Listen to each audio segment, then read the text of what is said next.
Welcome, everybody, to another edition of Millennials Are Killing Capitalism Live. It is good to be with you this morning. Glad you got the alert. I never know when people will get notifications or not. Good to see you all this morning. Really looking forward to this discussion today. Disability justice is definitely something that we have not done a great job of covering over the years at Millennials Are Killing Capitalism. It's something we've been critiqued about on a few different occasions. And so when this person reached out and said they wanted to talk about the Crips against Cuts movement in the United Kingdom, I was excited to, see what it was about, learn a little bit about it, and then offered up some questions and, said, hey, let's do this. So I'm looking forward to having this discussion. As far as that critique, I think it's valid. I think that it's something that we haven't taken up a lot, and when I try to think about the reasons why, I don't really have any good reasons why. And so, anyway, like there might be ways in which we would critique certain ways that disability politics can be mobilized or used within the imperial core, but at the same time we have those critiques of all kinds of movements, right? And we have conversations about all kinds of movements. And so I'm just happy to have a conversation with this person, Emily, that we'll be talking today, and to be able to talk about Crips against Cuts and talk a little bit about some of these challenges too, right? About organizing for disability justice under capitalism, which we know is a system that, disables people, right? And, actually contributes to disability on a mass scale. And we'll also talk about it with regard to, imperialism and war and so on. So we'll get into some of the things that can be kind of, thorny or issues or debates maybe about, these kinds of movements. And nonetheless, I think it's a super important thing right now. I mean, we'll be talking about it in the context of the UK, but one of the things I found really interesting as I was talking to Emily a little bit about doing this episode is that the rhetoric or the types of things that are happening now in the UK under the Labour government, there's actually a lot of overlap in rhetoric and in the kinds of policies that we see someone like Robert F. Kennedy Jr. Deploying in a U.S. context under a far right government. And so I think that there's something going on a kind of international, transnational basis that we need to have more conversations about.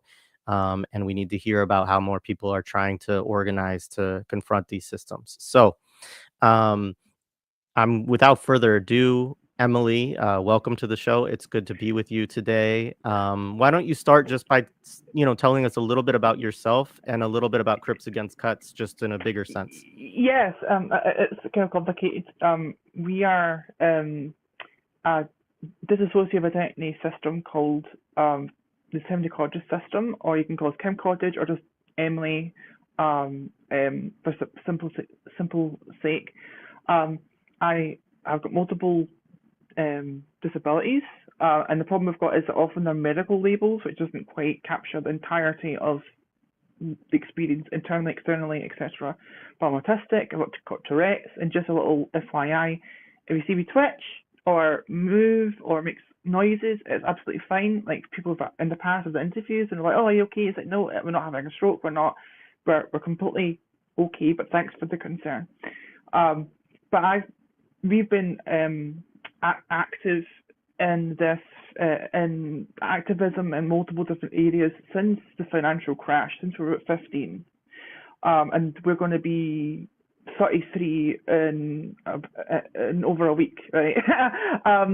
So but the problem we had is that that every other group there was a concerted effort, often by them, but minority groups. But often what happened is that they were integrated into a wider social political structure. That people have a basic understanding of what racism is, especially the radical left, right? The very hardcore, radical, educated left. You have books about it, you have cinemas, and you're part of that whole ecosystem as well. But when it comes to disability, there's a gap. If I actually even see it's more than a gap, but a bit like the nothing in the never-ending story is that the worst things get, people retreat, and it's this blackness of nothing.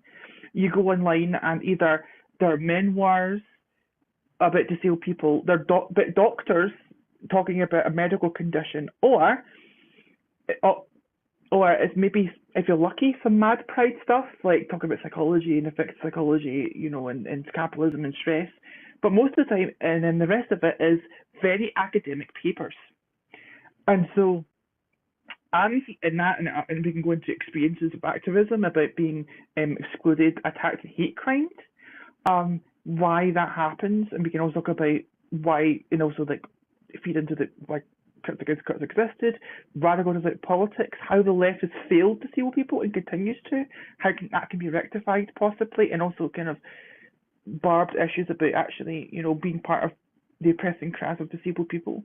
And so what I'm here to do is to have a discussion about disability, about and radical disability politics is not talked about enough. And so for me, it's talk about my experience of organising, but also the problems of the wider left and feeling excluded and degenerated and having to have, and also want to share this. It's very interesting, and I'm sure Jared had an excellent intro, and thanks for being on, big long time fan. And I'm sure we want to get into a very rich, deep conversation. I think a lot of people, will really dig into, because it's very fresh and it's very new. Concepts and ideas, and reframes things like racism and gender and a whole lot of other things, and really enriches those other struggles. And I think that's something that is really important to me, is the idea of sharing that. But I want to ask, is there any questions you want to go ahead with, or do you want to kind of know more about myself before we head forward? Is there any credentials or experience before we move forward? Not in terms of credentials or anything like that. Maybe you could say just a little bit about, before we go forward, your Okay. own experiences organizing around disability. Like, what is that? Right. What has Okay. that been like? And then we can talk a Right. little bit about, yeah. Now this is I want to premise this that when I'm talking about this, I'm talking about someone that's extremely dedicated, as you can tell. We as disabled people are resource low but time rich. I'm legally unemployable.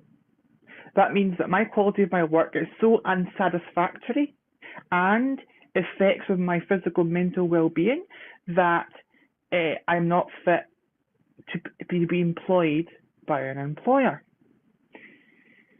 And so what happens is that when you're in an activist space, that gets used against you. Well, how reliable can you be? Sick days, off days. And I also want to talk about the issue that we had, is the divide in my experience between being kind of quasi or invisible, or rather invisibilized, I like to call it, disabilities, where unless, for example, like mental health conditions, neurodiverse conditions, things like that, that unless you're around the person a lot in terms of part of the behaviour and ways of being, it's not amazingly obvious. And so for most of our lives, it's been neurodivergency, autism, like our DID and plurality, all these kind of things, right? But what happened was that as time went on, as we got more discrimination, we struggled to adapt to college. We had 2 mental breakdowns in college.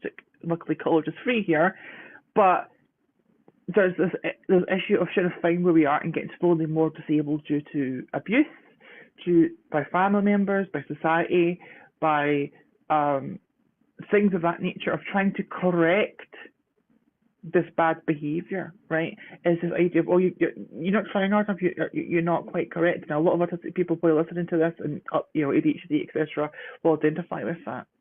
But what began to happen is that, and also around the queer community, we're trans. Forgot to mention that we're trans women, and we're queer, and MAD. We identify as MAD, that's capital M, and we identify as Crip. And I want to be clear, I forgot to kind of mention that when we say Crip, it's a reclaimed term, like the word queer. It actually was coined at similar time in the 1990s, actually. and it's short for cripple, and it's a political term for a very political Crip that's proud to be Crip and disabled. And that's often making weird people to hear. So what do you mean, like, you're proud to be disabled? What do you mean proud to be malfunctioning, right? But anyway, what happened was that, and when the Tourette's became more prominent, that's when I transitioned from having more of an internalized disability, right? It's internalized to externalized, and people would observe it. And so what happens is that people then didn't want to be around you by association. People that was transitioning in queer spaces that didn't mind us looking like the ugly duckling, right, in our transition, right, and really rough, right, going for the shit second puberty, didn't want to be around us twitching and squeaking and squawking and behaviour. And there's a whole lot of decorum and etiquette and policing of the body and how people behave in general. People forget that we are a highly policed people in terms of school and discipline and making, there's a certain etiquette for the workplace and society and everything else for the flow of capital and the flow of goods and services and what's a good shopper, what's a good consumer and a good citizen. And when you're got something that Tourette's, where you're saying, there's also with the coprolalia, which is it literally means in Greek shit talking, swearing and other inappropriate gestures, right? Then it becomes a situation where you're seen as the problem. And so our life got smaller and smaller and smaller. And also the fear of state repression got bigger and bigger and bigger. One concrete example of that here in Scotland is what's called breach of the peace. And it actually goes all the way back to about the 1700s. The breach of the peace of the realms. And what it is that, if it's been updated, that anyone that if I cause someone distress, if I cause people alarm, then the police can be called and people have been arrested. And also, people have been targeted with neurological conditions, physical conditions, deliberately attacked. To give you a concrete example, in this head warning, we're talking about very severe beatings, but we have to not beat about the bush and be very direct and not be mealy-mouthed or anything like that. We have to be very direct about what's happening with disabled people's lives, right? That in my own town, a friend I knew got hospitalised. Another friend in Glasgow had a fight for their life and actually had 3 broken ribs. And they knew that Tourette's. So I got Tourette's and said, I don't care. Right? So you begin to, and also growing up with a lot of violence in school, of where you're a weirdo and everything else, you understand is that a lot of disabled people think that's normal. But where it becomes really important to your question about activism is that joining the Green Movement and other political movements, there was this issue where I had to do a double shift. Right, I couldn't just slip in like a fish into the water, and just be an activist in the climate and ecological activism. Right, I had to explain. I had to basically justify being in that space. And once you begin to justify being in that space, it ceases to be welcoming and inclusive. If you've got to justify and actually also fight against hate crimes as well. That's a whole different thing as well. To the point, and then we can go on a bit of a wider thing of other disabled people in Extinction Rebellion, in climate camp, in Scotland and across the UK, experience this systemic eco-ableism and actually even eco-fascist rhetoric. And so what happened is that I was pushing it and saying, look, anyone with any number of conditions can come walking or rolling across into this place, and we've got no provisions, we've got no provisos. We have an expectation only able-bodied students between the ages of 25 and 45 will be coming through the door, and maybe elderly people, right, pensioners. And you've got no resolution, you've got no contingency, no nothing. And what happens is you've got pushback and pushback, oh, you're doing whataboutism, you're doing this and that. And I'm like, no, we're 22% of the population. We are not 1%. We're not 5%. We are 22% of the world's population and the population of all nations of the earth, between 20 and 22%. So it's 1 in 5. So you're going to basically bar 1 in 5 people to your movement because there's a disgust response, or you think it's like a side issue, or we'll get to that, there's more important things later on is another one. And one that got to me when people say to my face is, no, exclusion rebellion is not for everybody. And talk about expected losses, or some people are just not going to make the climate collapse. Right? That blunt to my face like this. And therefore what happens is that, and people making fun of our threats and everything else, so what happens is that we decided, right, this is a major problem. And this is during COVID as well. And so what happens is that there's a problem where disabled people in activist spaces just burn out and just give up.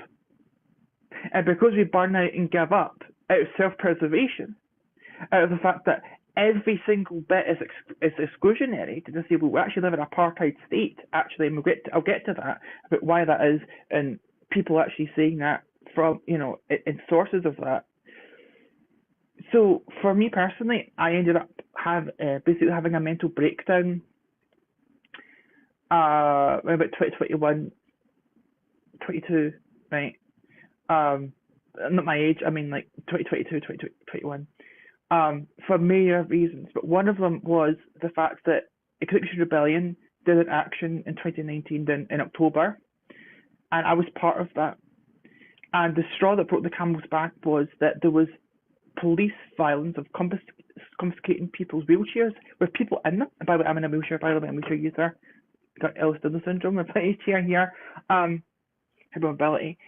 But what happened was that people would get tipped out of wheelchairs and their keys would be taken, and like actual proper state repression and targeted. Like they'd go into a crowd and target disabled people at the protest. And every single thing of me and others talking about things getting passed on the DWP, of a specific targeting and threats, was ignored, and they only did the bare basics out of pity, actually, and feel good and getting photos, which we can go into, right, of tokenism and people not actually, like, barely even being allies and accomplices.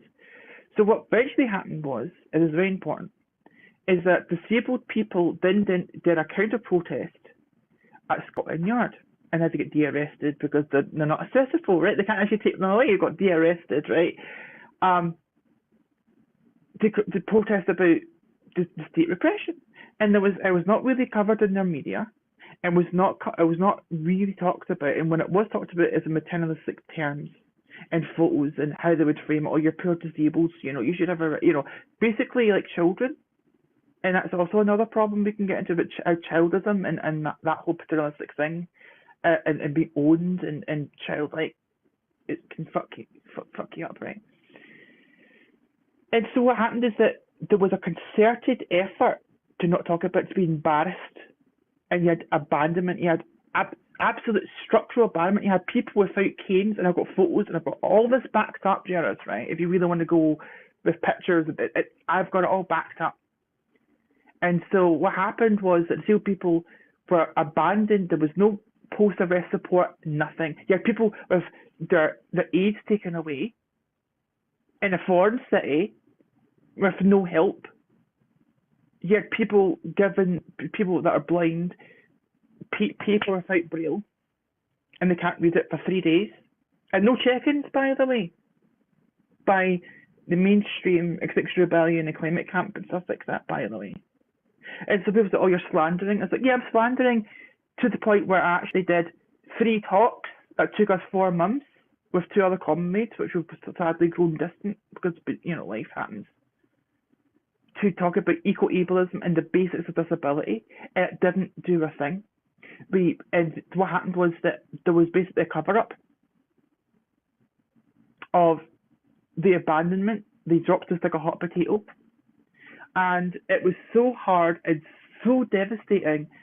that the disabled rebels group, the group of dedicated disabled people with political experience and willing to work, we actually wrote a letter, and I signed it and actually completely quit.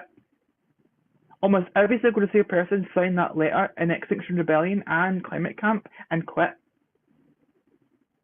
So Climate Camp that's a more nuanced and different thing because a wee bit of overlap with in these kind of groups. But basically, that's what happened, and there was a whole situation of every other group basically being the same. I want to make it very clear that a lot of activist groups have contempt for disabled people. If you're gobby like us, as you can probably tell, a Crip, that it's not going to be what's called a good Crip, which is be quiet and get head pats and be obedient, right? Like literally a pet, right? Speak when you're spoken to, all that sort of thing. Know your place. If you're not that, then you get seen as troublesome and stuff like that. And so what happens is that more and more disabled people are getting pushed out of activism. We can't be in those spaces. We can't go to protests, right? But it's not accessible. It's made with the assumption that we don't exist, right? That we don't exist as a people. We're more metaphor than meat, right? And so there's this kind of problem where they don't think we'll come, we don't think we're useful, we don't think we're revolutionary, we don't think that we can, we're really useful. If we're there, oh, that's great. Oh, isn't that nice? Right? Isn't that nice? The wheelchair is here, the wheelchair user is here, right? That's what people are like. And so it becomes what is called the inaccessibility circle, where because it's literally an obstacle course, so you need to understand that. I want to make this very clear to my American audience. Because of the enforcement of the EDE, you've got more public access than me in the UK. Ramps, all that. We're still stuck as if it's at the 1970s and 80s, if that. Is that it's getting rolled back? What little there is, we can get into that. And so what we've got is an environment where disabled people are not integrated, we're not listened to, we're seen as a nuisance, we're seen as a pain in the arse, and it's just easy to drop us for convenience, right? And so what happens is people get burnt out, we basically get completely defunct. And add to that, no activists coming to our help with Tory austerity. And the full spectrum, and I mean full spectrum attacks. You're talking about media attacks, you're talking about slander, you're talking about whole campaigns talking about phone this number to grasp, thinking that someone's using the blue badge, which is like disability parking badge, wrong, or benefit fraud. It's surveillance and cuts to services and basically dismantling the welfare state and public services to support disabled people, right? And so what happens is that we would do protests, and either you have opportunists coming in, often Marxist-Leninists, I may actually say, and we can get into that later, right? But this is the main point, you put a pin in that. But that, or the Trotskyists, entryist, like the Socialist Worker Party, unfortunately, or and they end up trying to talk over us and scream over us at protests, or they just ignore us. A very complete example of this is Disabled People Against Cuts, which is right over here. That's a t-shirt. There was actually a memorandum that got leaked but was released because of a court case. And for 6 years, since 2006, they ordered not just gagging clauses on charities. The Citizens Advice Bureau was given a gagging clause to not criticise any government policy regarding benefit reform, which is basically cuts and restrictions of criteria. That's what it is, and labour discipline. And so I want to make it very clear that there was a 5-year memorandum of no media coverage of any disabled protests at all. They were told, do not cover this. And also on that point, very quickly, like I said before, it's like I want people to do a wee experiment, and I did this last night. Is if you go on Nebula and type in disability, all you actually get is computer stuff talking about disabled to this, disabled that, in terms of settings and other weird computer stuff. It's not about disabled people. So there's nothing about disability at all on Nebula. And on Means TV, there's only two, and both of them are like more memoirs. And the non-compete one, which I'm actually, in here, I'm actually going to associate because we're dying, and we can get into that very briefly.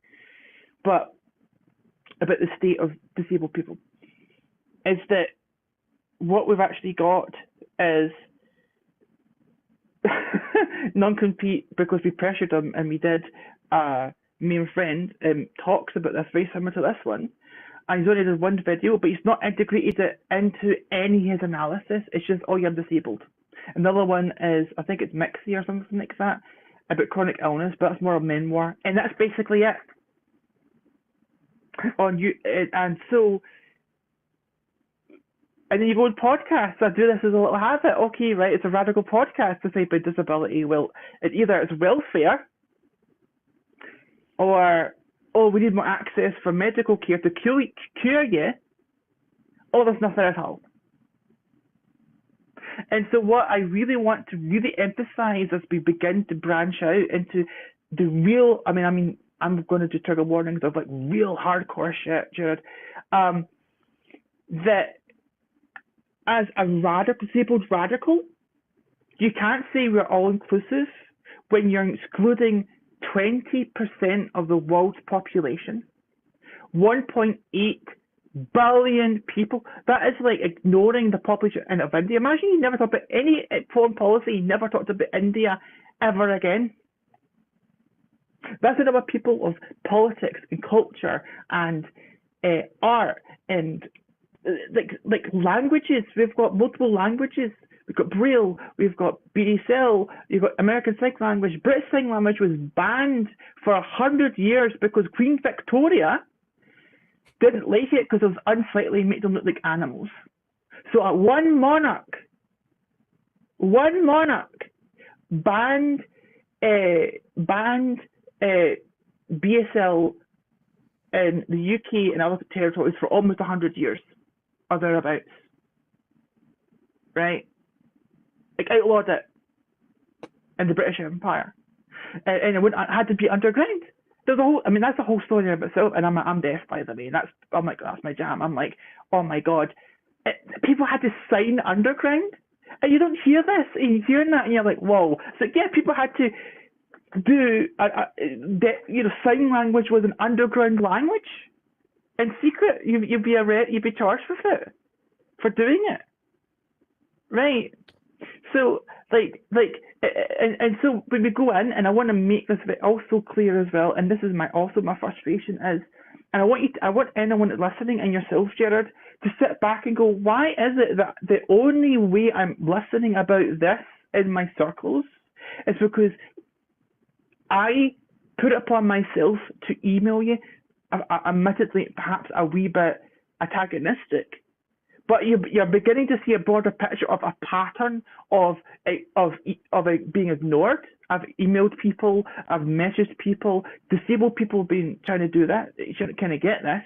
And in fact, I'm going to be very blunt and actually very quickly tell you why disabled people gets cut. Sorry for jumping about, it's just a lot. And if any thread you want us to go back to, please go back. It's just because some of our meds, our head can go a wee bit all over the place.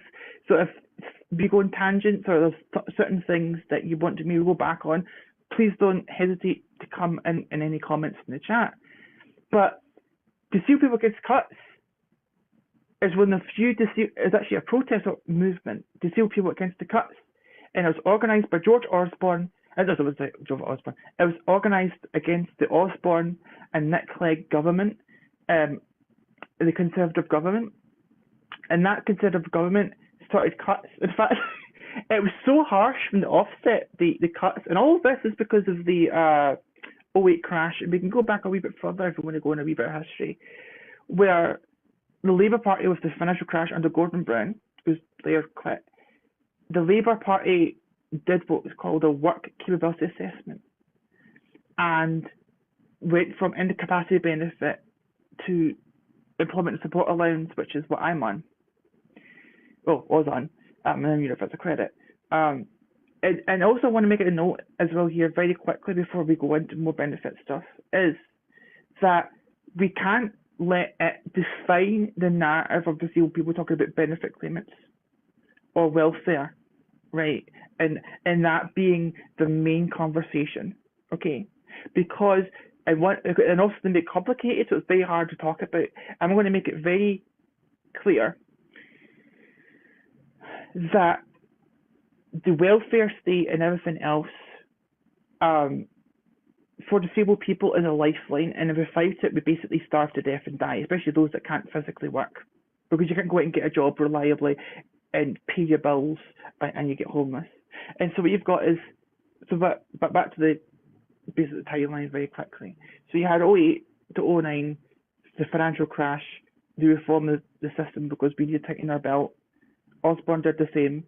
And it was actually so harsh in the level of cuts, just within 2 years, that at the Paralympic Games, he got booed. That was in 2012. So already the cuts and the rhetoric was so bad, people booed the Tory Liberal government. Right? You had rhetoric about us being scroungers, money for nothing, like really hardcore rhetoric about disabled people, right? Like I've explained before, and it ratcheted up, and you got Benefit Street, right, which is basically poverty porn that you got in America, right? About people on benefits and making it out that they're taking the Mickey, right? They're making like hardworking people, this kind of rhetoric, and so that, and then Brexit, which is another problem with Farage, which I basically call them the little Oswald Mosley of the 21st century, basically. Because I'm just going to say it as it is and just be absolutely the hot takes. So what you've got is you had 15 years from 2010 of every single thing that the disabled rights movement in the 1990s and 1980s and independence movement, which we can get into, briefly about what it was, what aims was, after I very briefly go into it, what happened. And so we had this 50 years of like things like Independent Living Fund, which is the fund for wheelchairs or adaptations or very expensive adaptations for disabled people for their lives was cut. We're talking about £150 million gone and no new applicants. So it's not just, oh, well, we want you to get back into work. It's every sector of disabled people's lives are under attack. And the NHS was also part of that. Scope did a study before COVID that over 2,000 people a year with learning difficulties and autism died by medical neglect. That's starving to death, not getting water, not getting medications, deliberately by staff before COVID. And so you have this whole rhetoric of we're scroungers, we're lounging about, we're getting something for nothing, right? Until we get to the point where we are now with with the Labour government actually being all out fascists and eliminationist of disabled people. And I think there's this kind of idea of, oh, it's just another cut, it's just another long line of like with Democrats, like another cut here, another cut there, oh, it's going to be a little bit harder. No. We are talking about a situation for disabled people now where we've got a euthanasia bill, and by the way, euthanasia in Greek means a good death. You have a euthanasia bill coming with £9 billion of cuts. To put it in perspective, the entire bill for severely disabled people in the welfare bill is just under 30. It's almost half the entire budget. We're talking about 1.2 million people losing PIP. Now, what PIP is and there's a whole thing with, there's a lot of benefit changes that I want to go into. If you really want to get into the nitty gritty of it, there is like the department, which is able to buy biversal books on disability news service, and that's 30 years plus of the DWP, which is the Department of Work and Pensions, violent attacks and social murder of disabled people. And there's an excellent podcast, well, two of them, but there's an excellent podcast called Death by Welfare, and they also helped co-write that book and publish that book. And the Death Panel podcast, and I know Artie and Beatrice quite well, and actually got Health Communism there, and actually they're major and part of their community, and they're a major good person in terms of talking about they're disabled and Crip themselves, and one of the few podcasts that go really deep and talk about surplus populations, which we can get to a wee bit later. But I want to make it very clear that what's happening to disabled people in the UK is nothing short but social murder. I don't know whether or not it's worth even bringing up that quote from Frederick Engels. If you really want me to kind of go ham and really say it, which I'm really doing, well, I've got it here. Frederick Engels's, condition the working class, and he defined social murder when one individual inflicts bodily injury upon another, such as death results. We call the deed manslaughter. When the assailant knew in advance that the inquiry would be fatal, we call his deed murder. But when society places hundreds of proletarians in such a position that they inevitably meet a too early and unnatural death, one which is as much a death by violence as that by the sword or the bullet, when it deprives thousands of the necessities of life, places them under the conditions that which they cannot live, forces them through the strong arm of the law to remain in such conditions until that death ensures, which is inevitable consequence, knows that these thousands of victims must perish, and yet permits these conditions to remain.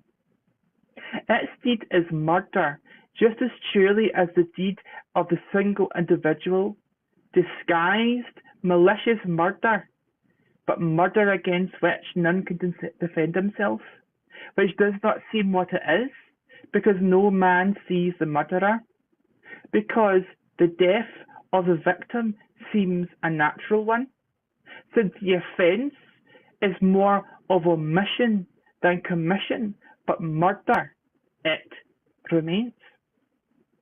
And so this is where we get into the very dark part of this podcast. I'm going to really lay out, we talk about rape culture, we've got a death culture for disabled people. Briefly want to, for those that don't know, and I don't know if you know about what the Nazis did for disabled people, to disabled people, you might know bits and pieces, but this is what this is. This is what was put on us in concentration camps. And you know what they put, what that symbol said? Work shy or social deviant. And what's also on top of the Birkenau concentration camp is work will set you free. And we'll come back to that about the work ethic and the work here and all that good stuff. But what you may understand that the Nazis perfected the Holocaust with disabled people before they moved on to other groups. They tested how you can remove populations without being detected, what levels, how do you go about it, where's they're going to get resistance, how do you sneak them out. Literally, the whole thing of, we're going to sneak them out in the middle of the night was figured out, and how to snatch Jews and other minorities was tested on disabled people first. Even Zyklon B was the doses of what would be lethal was tested on disabled peoples first. This is not me going, oh, well, you know, what aboutism? No, this is fact. This is the Holocaust Museum. This is Germany legally recognizing we were the first victims of the Holocaust. And do you know who the people that did this were? Doctors and nurses. And they volunteered to be part of the Nazi Party before it was mandatory. 90% did this. And I want to really nail it, and this is going to be triggering, but it's going to be about death and mutilation and human experimentation, which still goes on, by the way, for disabled people. And that is that Hans Asperger, right, back in the day, Asperger syndrome, right, a subset of autism, back in the 90s, back in the aughts with Steve Silverman and stuff like that, not much was known about his really dark deeds. And so there was this kind of plausible deniability about him being a Nazi. But unfortunately, new documents have been released where, and there's an excellent book on this called Asperger's Children. And it goes through the rise of eugenics, positive eugenics, negative eugenics, the policing of children, social work, the role of social work as a eugenics colonial agent. And in that book, it talks about there was a division between the curables and incurables, that autistic people, you called Asperger's, a wee touch of autism, made them artists and engineers, etc. And they were useful idiots, he called them, for the Nazi regime. And those that were too maladjusted, he sent them to Birkenau concentration camp, where they were found in plastic jars and experimented on. And in fact, I said to you in the email, actually, and I'm going to be so, and this is really drilling it in, and this is the beginning, by the way, that medical textbooks, most of them, not all of them, but most of them, were derived by experimenting on the surplus population of disabled people. And those textbooks were used in medical textbooks for decades. And that's what it's called. This is a process which Beatrice talks about in health communism called recuperation. Because we're basically seen as human waste, literally.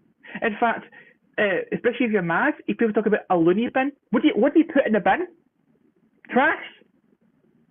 So basically admitting, whether people know it or not, they're human trash.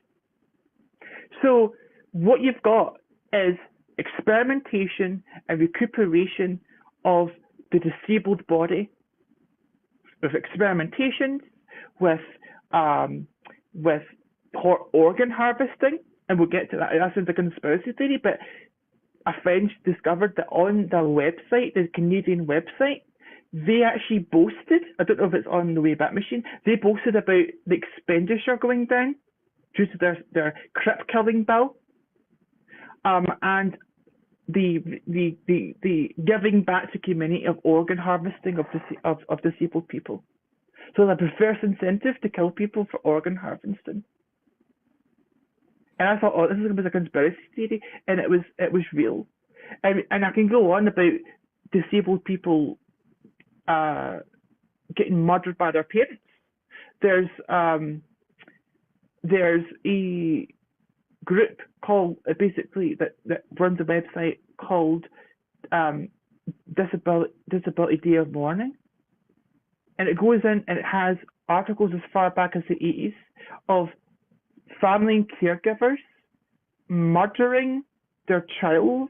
And I want people to go on that when they're emotionally ready and read how these people died, and then read the apologia in the media. All they cracked, they were a burden, they were too much, and only maybe a couple sentences sometimes even, or maybe even a paragraph of the disabled child that they murdered. And I mean murdered. Sometimes they strangle them, sometimes they starve them to death. There was a case that got to me that they actually nailed the doors and windows and cabinets shut and let them starve to death and no water, starve to death, exposure and without water. And they got acquitted, by the way, went to court and they were acquitted. So either when they go to court, either if they do go to court, if they are charged, their sentences are lessened, because they'd murdered a disabled child, or they're actually completely acquitted and literally get away with murder,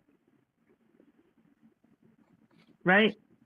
And it's and actually that there was actually a case in Canada was used as a case to install assisted suicide, or as I will always call it, a crip killing bill in Canada. So disabled people and their mothers and their fathers and their carers saying, actually, we want it to be that there's actually immunity to kill our children if they're disabled outside of the womb. And that's on top of, in the UK, I'm going to talk about the UK, and this will shock you, right? In the UK, there's an exception with abortion that there's no term limits if it's found to be a disabled fetus. In other words, you can abort it up until birth. And no other group has this exception for the term limit.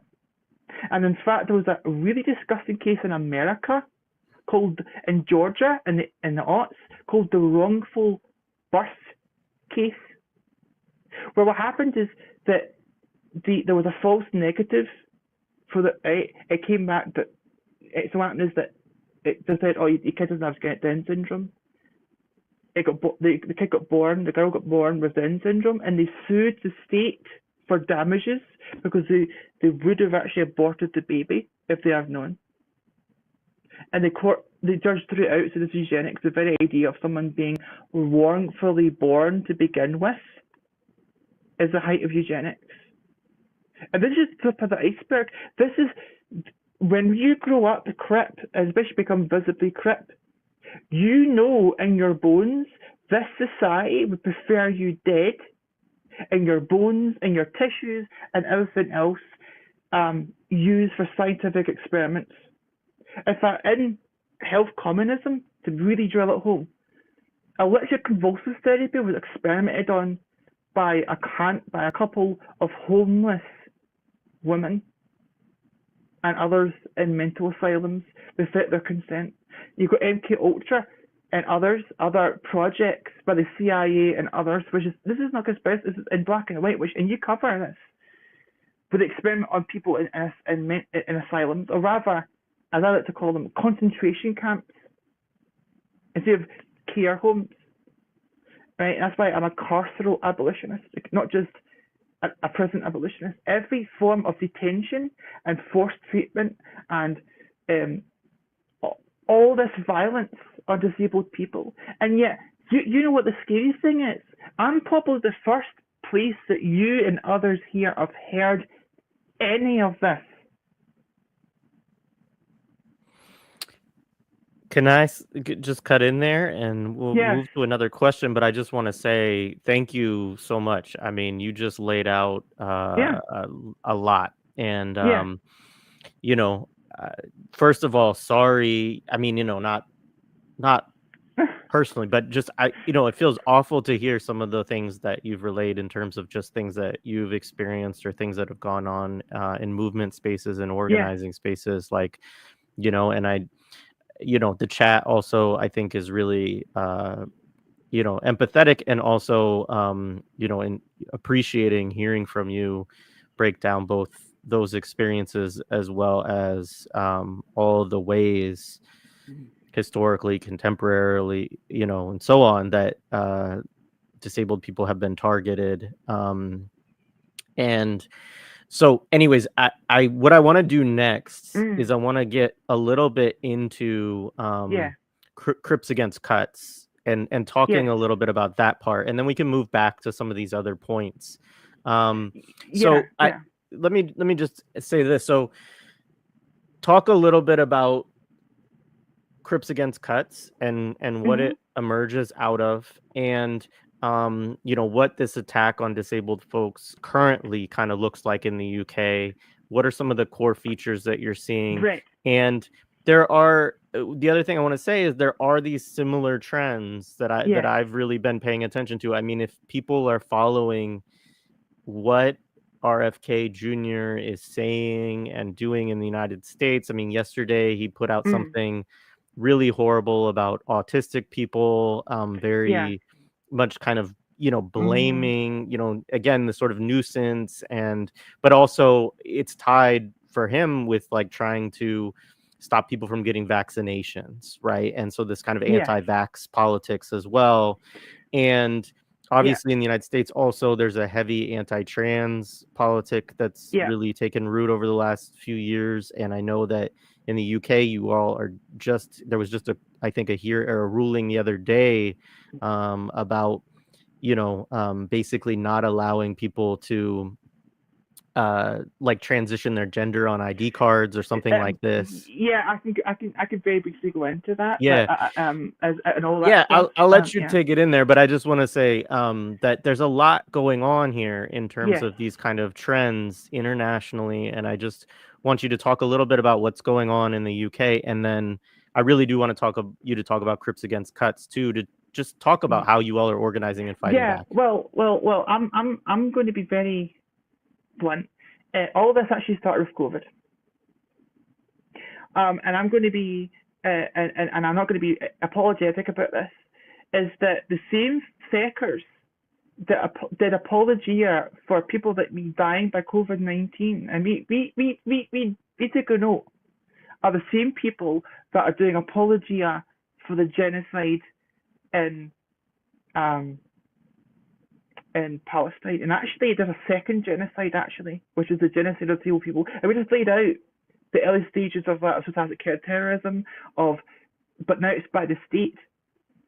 And so what you actually understand is that the NHS did do not resuscitate orders during COVID, like blanket ones. They are trying to change the guidelines of who would get care based on quality of life, which would have been denied any healthcare whatsoever if that had gone through. We've had to fight it in the courts. We had to go to funerals.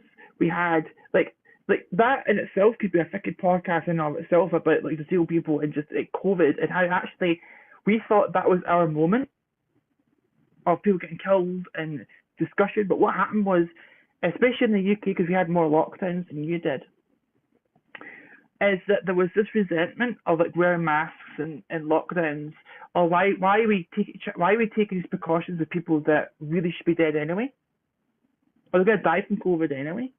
And in fact, we did. 70% of all deaths in the UK by COVID were my people. If you were a woman, disabled woman, you are 19 times more likely to die than a woman that of any other demographic. The only one that comes close as men with intellectual disabilities, about something like 12 times or something. And we need to be very careful that the idea of we're vulnerable, right? We need to get rid of us all, we're vulnerable, right? You wouldn't go up to a person of colour and say, oh, you're vulnerable, right? Because it's demeaning and pity, right? Pity is by definition oppressive. You're not seeing them as equal. They are beneath you. They need, they need help. They need, they're poor things. And so what we're actually talking about, and actually we can go into it, but I want to make it very clear and kind of like name what this is. This is abled supremacy.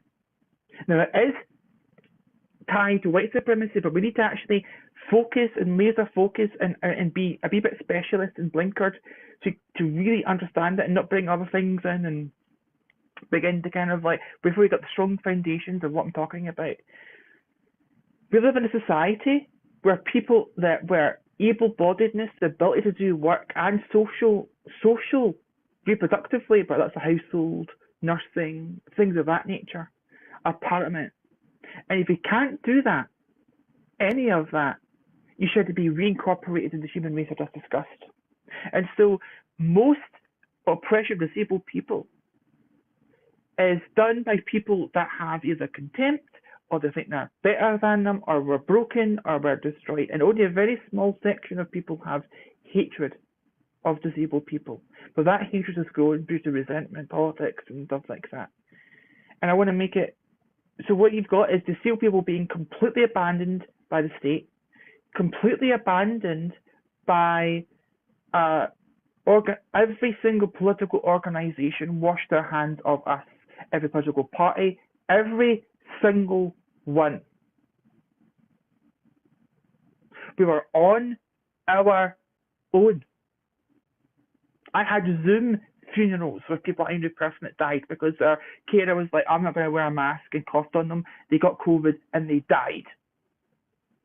And then we've got, very briefly, one of the worst scandals in the whole of the supposed UK here in Scotland, and I actually got kicked out of a Zoom meeting because I said that you're a Crip killer, because what you did is, and knew about it, is they transferred to free up hospital beds, people with COVID, into nursing homes and infected people in nursing homes, and it was a big thing, and they knew about it, and people died, and there's been no accountability. No one's been arrested. So what you've got is you've had years of, you had that level of violence, and then fresh cuts and fresh attacks on disabled people. And so Crips Against Cuts was made by MAC, who they were basically suicidal with everything that I just discussed, as you would, where we're trying to talk to leftist organisations. We're trying to explain the situation. NGOs are the only are disabled people organisations run by disabled people for disabled people are the only thing holding a lot of people in this society that are disabled together and not killing themselves. Suicide is the, I think, second or third cause of death behind state violence and familial murder, and they oscillate between, with different things. And so Crips Against Cuts was made as a direct action disabled group that's non-hierarchical, it's horizontal, tries to be in more anarchist principles, because unlike a lot of abled that uphold ableism, right? Able-bodied, inverted commas, anarchists and stuff, they have as a moral standing, rather than we need to do that, and we need to make sure that our needs are met in prefiguration and accessibility, or else we cannot function as activists. It's a necessity rather than just a moral, oh, it's nice to have, it's nice to implement, it's an ideal thing, rather than we need to do this or else we're dead. And if we give up politically, we're dead. We're killed by the state, we're killed by caregivers, where every single person in the UK at the moment is on death row. And so they made Crips Against Cuts as an attempt to fight back against the government. And the more we're fighting back, and there was a beginning of a consciousness raising, and there was a question talking about welfare, not warfare, and I'll get to that, is that there's a developing insurgency, a developing rebellion, resistance movement even, actually, I would even say, where all political parties are against us, every part of the government's against us, the media, the society in general, right? We're isolated, we're deliberately isolated, politically, socially, materially. And so there's a consciousness developing of dual power, and more like the Black Panthers, people's programs, more and more of we have to look after ourselves. No one is coming to save us. No political party, it actually is being serious. It's often very opportunistic. If you do a protest, they come, oh, we support you, and then when the heat's off in the press, they're a no-show. And I remember, and what broke me during COVID and all this, and also I've got family is also Black as well. My aunt is African American, and I think they're from Texas. Well, they moved about from Mexico and Texas, but anyway, they're married into the family, and they've got biracial family members. And because of Tourette's, and because of a lot of other inaccessible stuff, and hostility for being a disabled person in that highly charged space, we couldn't go to. We felt we couldn't risk going to a Black Lives Matter protest in the UK. in solidarity with my cousins and other people we know personally. And there was Kanye West. I remember this as if it was yesterday, and I think he was on Democracy Now, and he said, "You know, I'm glad all these people are out for the death and murder of George Floyd." And he said, "But what would be more devastating is if he died and no one came out." And that he said that in the context of all this going on for disabled people, that our deaths were not just not cared, actually cheered. That's what really fucks you up. It's not indifference, it's not the silence, it's the cheering on of you dying, the cheerleading of disabled people dying that actually fucks people up. I'll tell you what I mean very concretely as a sentence before we move on with any more questions or clarifications. As a wheelchair user, and other wheelchair users have told me, and I didn't believe them until I went out more, people have said to me, to my face, right, "Oh, if I was in a wheelchair like you, I would off myself." Not once, not twice, I've had it 3 times already. And each time I told you, "Well, does it seem like there's not much hold keeping you here? Why just jump off a pier?" And people go, like, I say that to them, because that's suicidal. That's encouraging suicide, and right, in somebody that you don't know. You don't know what's going on, and so people go, "Oh, how dare you, Emily, say that?" Or whoever's fronting right in the body, and we don't care. I'm going to tell that, "Oh, just fucking do it. Don't use me as an excuse. Don't be like me for an excuse. Like, fuck off." So there's this hostility, and I want to make it very clear that we're also trying to make the disabled movement inclusive of all oppressed peoples, but that is not reciprocated in other groups, and that's a very complicated, very fragile discussion that I'm willing to also have. And also the comment here about welfare, not warfare. It's like we're in the process of figuring out strategy of full spectrum resistance, of contesting this government in every domain. And part of it is also the fact that the cuts to welfare are going directly to the war in Ukraine. It's been stated. The troops and supplies and all of that is going straight to NATO. Yeah. And every other option for taxation, every other option, every other lever has been systematically denied, but going after disabled people and for feeding the war effort. And I'm sorry, I'll just stop there. Is there any like clarifications, or I know you want to kind of jump in there? Well, I had, as you know, some questions kind of related to that comment, and I think we can kind of go there next Yeah, to talk about these contradictions, right? Because it's just, yeah, this is the challenge of organizing yeah. within, empire or within the core, right? And so there's a couple of them, and you can, kind of take them one by one or however you want to. I mean, I think that as anti-imperialists, that I don't see an inherent problem with advocating welfare over warfare. I mean, Yes. if we're against warfare, then you know then yeah, but the point that the person brought up was this challenge of welfare nationalism, which is also, it's a bit of a Mhm. challenge of kind of the historical compromises, right, between labor and Yeah, capital, right? And yeah. so if we think that capital ultimately is a disabling system, then it's those challenges of how do you wrestle with this, because ultimately we want something totally different, but I at the would. same time. So let me just finish what I want to say Sorry, here, and then you I was can just. you can I was just respond in a wee in bit. detail. Sorry.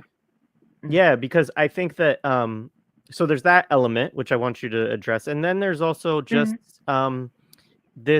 the challenge too of something like the National Health Service, which like Yes, one of the critiques that I get from people, I hear from people, especially people like in the Caribbean or Jamaica or places like this, right, is that, you know, speaking from a Jamaican context, our nurses, our doctors get drained out and pulled yes, into work in the NHS. And yes, so you have this nice healthcare system, and I'm not saying it's perfect, right? But we in Jamaica, you know, we don't have that, right? And this is yes, a contradiction as well. So I'm just curious, starting there, and we can also maybe talk a little bit about the war in Gaza and the war in Ukraine, because obviously these also mass produce disability, yes, right? Which is another yes. element of this. So just talk about how the conversations you have and how you try to grapple with some of these challenges or some of these tricky things to sort through. Yes, I mean, it becomes this kind of situation where there's also these discussions. You talk about the basically the Commonwealth, the draining of the Commonwealth, right?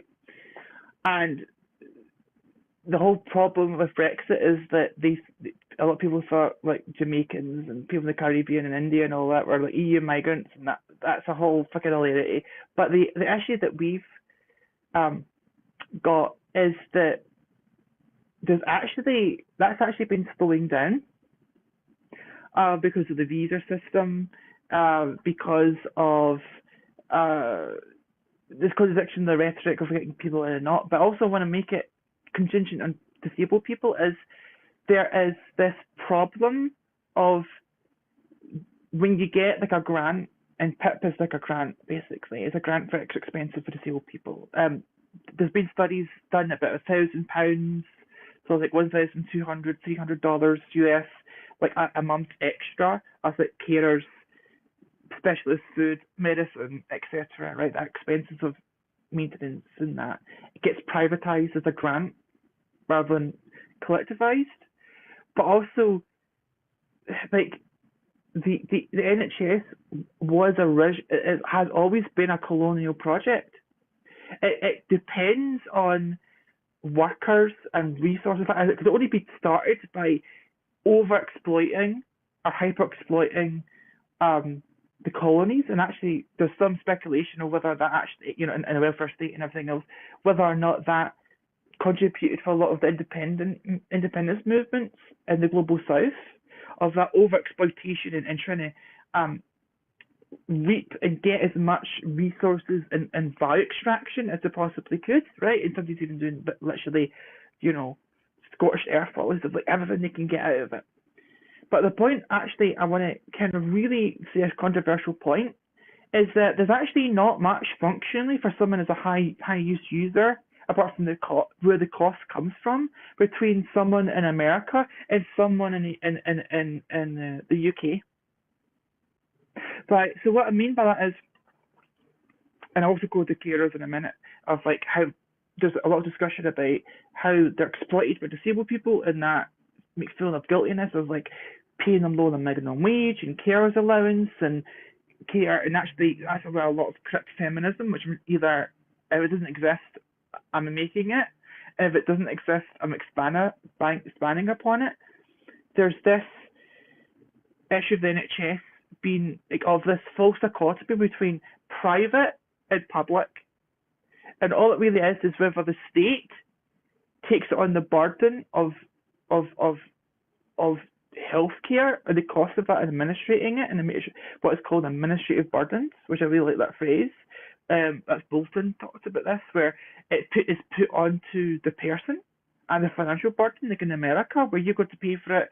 It's offloading. It's a different way of a value extraction, versus an NHS, it's subsidised, right? So the cost is subsidised, but there's still value extraction going on in terms of making sure workers are okay.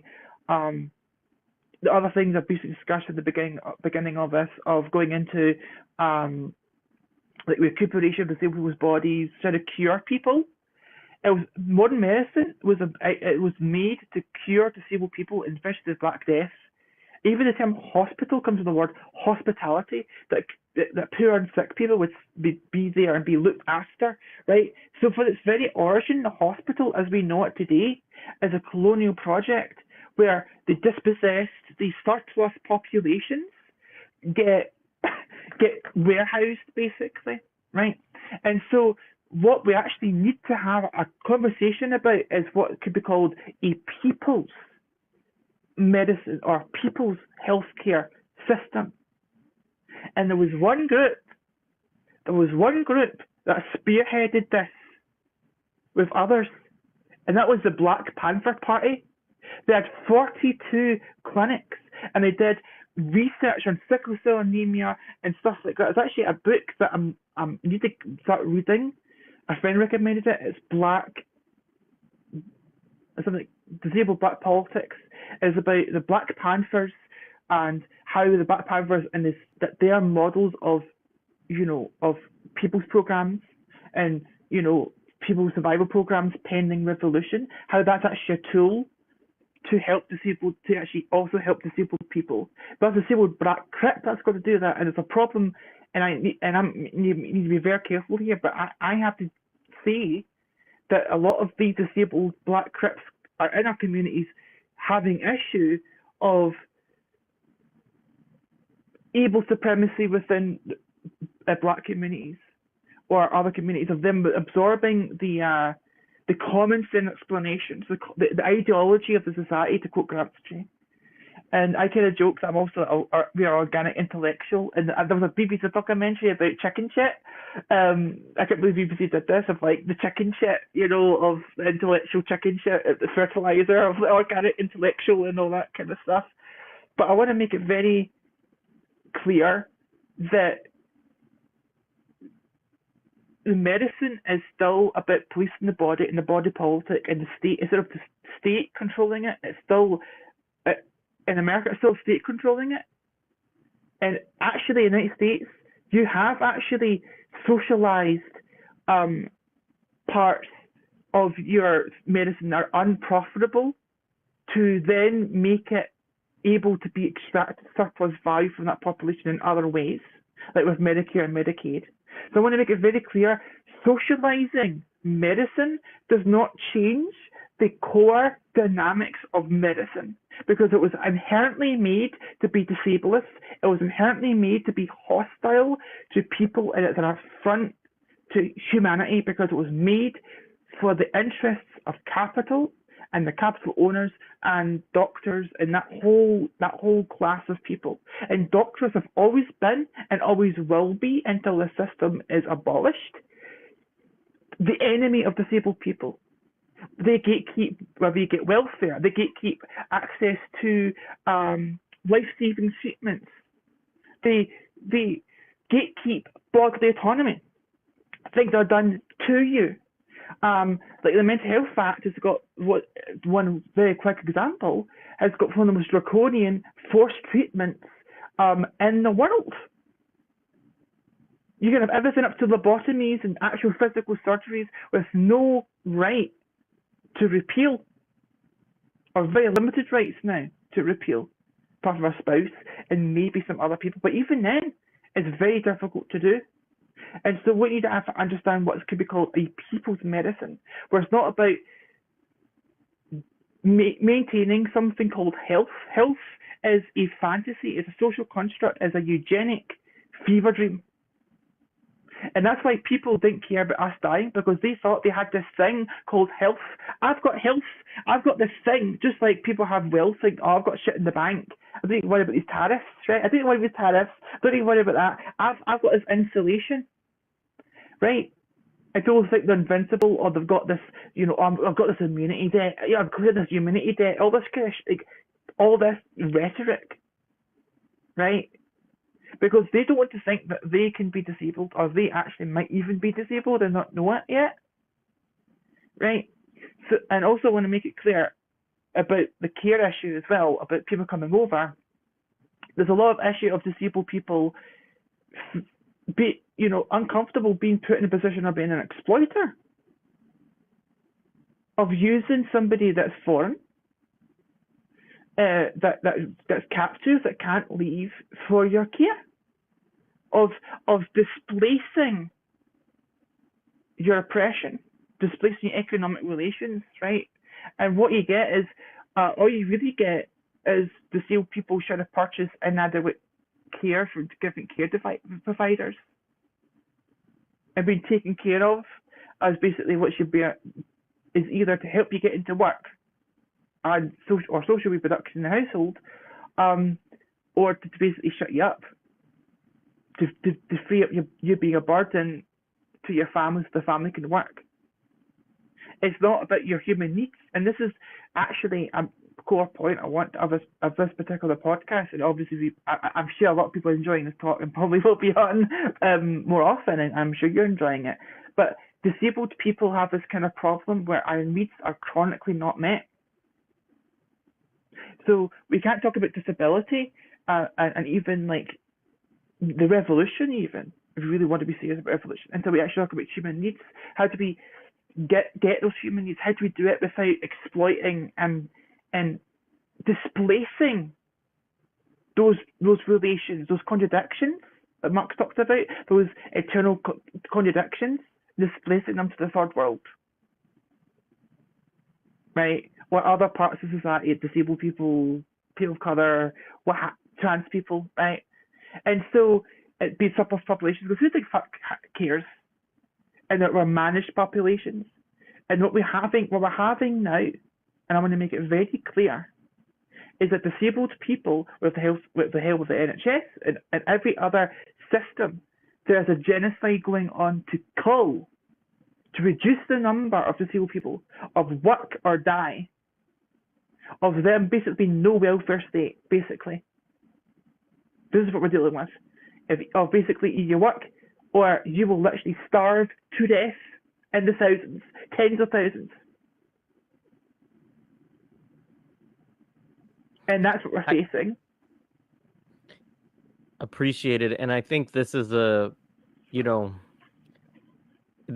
thread, I think, that goes to like why we see the kind of rhetoric and early policy statements and things like this from RFK Jr., right? Is that if we think about what's going on in the United States in terms of DOGE, the Department of Governmental Efficiency, this is Elon Musk's, basically a department where he is trying to slash government spending, and a lot of it has been through cutting different departments, taking out different departments. A lot of them, a lot of the state bureaucracy of the federal government in the United States, and a lot of that, quite frankly, I haven't had issue with all of it because there's a lot of bad aspects of the U.S. state that I don't necessarily think should be there. But on the flip side of that, one of the things that they start to talk about is, well, we can't really make a big dent in government federal spending unless we start to go after the welfare state, or what they would say is entitlements, right? Because that's a term that makes it sound like people are entitled to something. Well, we don't want people to be entitled to anything, right? We don't want to. And so so anyway, I just think it's something that we need to be really conscious of with these these kind of statements and the policies that are coming out within the health and human services sector, because all of this rhetoric that we're seeing right now, is building through the process you're talking about. And obviously there's a lot of historical, as you laid out, rhetoric that all of this is scaffolded on top of, right? That like it's not a new project, but people are being primed to say, wait, people are getting money for this medicine to, and this is being subsidized or, paid partially through the state. And or these services and so on, and they don't really need that. He made some comment the other day about how I don't remember the exact quote, but one of the things that stood out to me was him saying autistic people will never play baseball, which is like, of course, I played ridiculously baseball. I mean, first of all, it's like so it's totally false, but also like the response to it was often to show pictures of autistic people playing baseball, and that's Yes, not really the point. You're missing like the people who are just responding by showing yes, that because yes they do, but like that's not the point of what his whole rant yes. was to say that autistic people can't play baseball. It was about autistic people, obviously it's a spectrum and they need different types of services, and Yes. and it's attack on a whole group of people. And so Mm. yeah, I don't know, you can respond to anything I say there if you have thoughts on this. Yes. Actually, this is some really good threads I want to really kind of pick up. And I feel really bad because I was a bit nervous and I was like had a rough time of it the past week. And not low energy, but like I didn't realize how much I had a dip. I'm doing okay. I've got meds and everything, and and but one of the threads I want to make is that what he's doing, he's basically what's called state abandonment. And this whole framework we're talking about is very anarchistic. Of like it's no longer profitable or able to extract surplus value. It doesn't necessarily need to be profit. It needs to be some way of extracting some value materially, socially, culturally. We have this with universities, with knowledge production, especially with things that you've covered this on the show, with like feminism getting captured in the university and other. And actually the same thing is actually I would actually say with disability politics, with disability studies, because not lots of people can get into them. The academia is very, very ableist, right? That they have moral quandaries in philosophy very quickly. Moral quandaries whether the baby should be aborted for fuck's sake in philosophy, just casually, right? Like, no, right? Fuck off.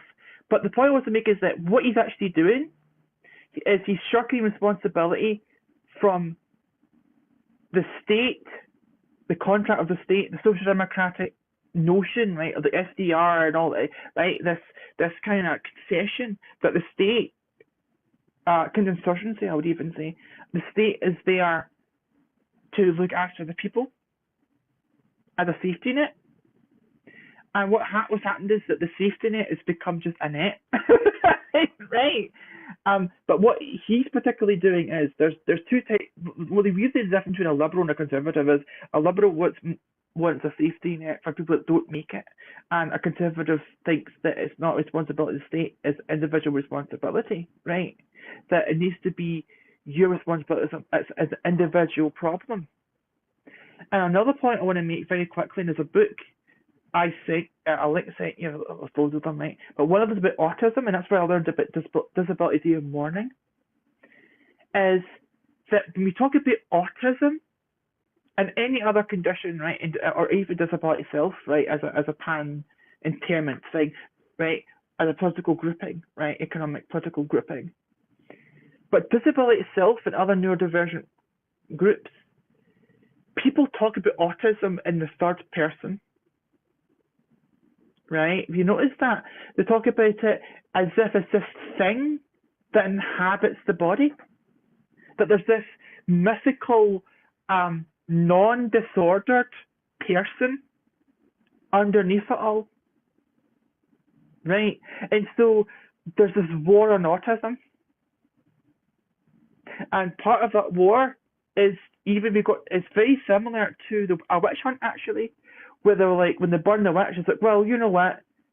It's purifying it. If they die, they die, and God will deal with it. The whole point is that our soul's saved.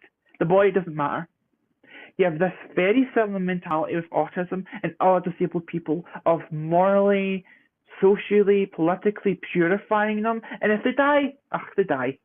They're expected losses.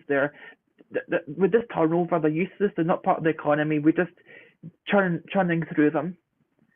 And this like the hand Asperger stuff, there's some that are useful and some that are not. And there was a turning in the neurodiversity movement where it went from radical disability politics, talking about medicalization and how that is actually oppressive, to assimilation. And I'm going to be a bit grim here. Assimilation is a bit like a gangster film, right? Where they go, right, if you're going to be one of us, you're going to shoot one of your former pals. There's the gun or whatever, right? Show us that you're at the CIA and all these other groups. They do the same second thing, right? And so this is what you get is that they've got to prove they're divorced enough from the community to do what's expected of them. And that's the cost of assimilation. Or even, I would even go to say, being a collaborator, actually, a collaborationist. And so what we've got with this and a whole bunch, I mean, there's a whole lot of different threads, but I think what you do understand is I knew him from the anti-vax stuff here in the UK in Wakefield and that whole thing, and that whole distrust, and that caused measles and mumps and a whole lot of other stuff happening here, and people using bleach, and it made a whole lot of rhetoric about how bad autism is. And I think that autism is often a microcosm of a lot of oppression that a lot of people don't really kind of get, because the intersection of the psychiatric system and also like behavioral, moral discipline, basically disciplinarianism, and also America is very Protestant as well, and so it doesn't help either. And the Protestant work ethic and idle hands are double playthings and all these kind of things. And I want to make it very clear that that there's certain interests that he's doing in reconstituting what it means to be healthy. This is a post-COVID, or even say, I wouldn't even say post-COVID. I would actually, because we're still in COVID, it's like saying we're post-AIDS in 1986 or 87, right? Is that what do you mean post-COVID? We're even 5 years in, right? And post-AIDS, right? But what it is that there was already this whole you do you thing with the Democrats, right? Of like mask wearing and health is no longer a public health issue of the state, of community, of testing. It became, well, you've got to assess your risk wearing a mask and testing and all that kind of stuff, that you're on your own. It's the ultimate rugged individualism. Even disease itself is a personal problem, right? And so all of the advancement and helping people out has never actually been by modern medicine. It was never by pharmaceuticals. That was a myth. And as a Crip, I can see that. It's moonshine and spit and polish. You think Silicon Valley is full of vaporware and like all the rest of it? You should try going into the medical field with studies and we're trying this new drug, right? And right, all of it's fucking pixie dust, right? And what I want to really zoom in on as well is the notion is to talk about health. If you're healthy, you'd be fine, like I said before, right? Or if you eat well, if you do this and that, you're not maintaining your health right, and it feeds into fat phobia. It feeds into anti-blackness, because it goes into, well, the reason why you've got these conditions is not because of what's called minority stress, which is the stress of being oppressed, overeating, depression, anxiety, our brain reacting to social relations. We're actually, as a species, very quickly, as a species, we are more. There've been more studies saying that we're actually more interconnected than almost any other mammal, apart from maybe maybe some whales. That we physiologically can't be alone. And our social relations affect us, neurobiology, how we interact, how we see ourselves, how we emote, right? And that's why social confinement kills people, right? And it's a tool of violence, because it's literally having a physical reaction of severing your connections. So what you're getting is people getting traumatized and severing connections. There's this rugged individuals, everyone's at themselves, and really you just die by yourself. It's against mutual aid.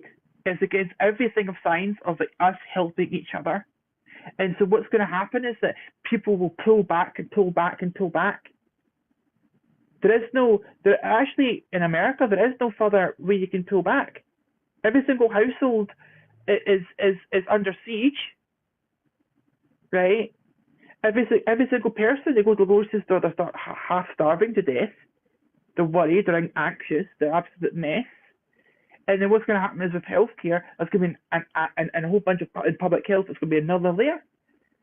And all the health inverted commas that we got, all the benefits, or I wouldn't even say health, I would say just the bodily maintenance, right, of our bodies, right? It was from clean air when we did it, but mostly clean water, food's been sterilized, basic measures of contamination, not shitting where you're going to drink to get cholera, those kind of things. There was major projects in the 18th century to do that, right? Of plumbing and everything else, raising buildings for the infrastructure. And what you've actually got is these quacks going, oh, we're going to make new markets. The wellness market is part of fascism. Well, that's what you need. If you look at Nazi shit, it's all we need to make sure that we are superior. And part of eugenics is not actually just about dealing with people like me. It's about enhancing the human race. They think they've got the guidebook of making a superior race or superior group of people. There's a way to do it and then also be maintained. And I'm going to say this very carefully, that unlike, they've said multiple times, and it's in their books, it's in their logics, that race can be bred out, but disability, or what they call degeneracy, is like a cancer and needs to be cut out at all costs. In other words, we're a threat to health, we're a threat to whiteness and abledness.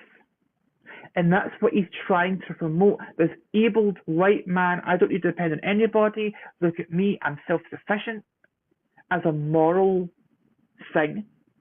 And that needs to be completely just blown out of the water and say, no, you're basically saying that if you sink or swim, or social Darwinism, or bang, if you can't survive, you deserve to die.